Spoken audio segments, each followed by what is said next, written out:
29তম ঢাকা আন্তর্জাতিক মেলা শুরু হয়েছে জানুয়ারি 1 তারিখে। আজকে 10তম দিন। মেলায় 10তম দিনে অনেক ক্রেতা এবং দর্শনার্থীদের উপস্থিত হয়েছে।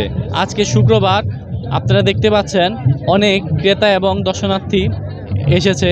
আমরা কিছু ক্রেতা এবং দর্শনার্থীর সাথে কথা বলবো। আসলাম, ঘুরলাম, অনেক ভালো লাগলো, এনজয় করলাম, অনেক ভালো লাগলো।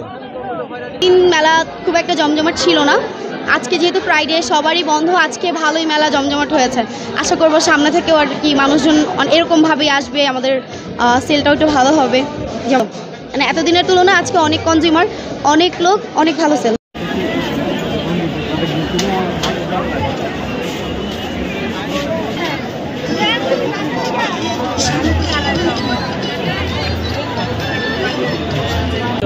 আমি, আমার মামা, আমার ভাইয়া তোমার মা ব্যাগ কিনেছে, তার আমার ভাই আসছে, আব্বু আম্মু আসছে। এটা কি কি নাম? ওনার নাম কি? ওনার নাম কি? নাম বলতে পারো?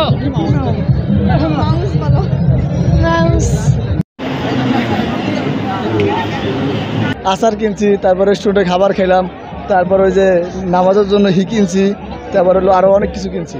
অবশ্যই বুঝে গেছে অনেক দাম। রেস্টুরেন্টে যেসব খাবার আমরা খাই, ধরেন 90 টাকা, 120 টাকা চাপের মূল্য, তা এখানে 250 টাকা, 260 টাকা।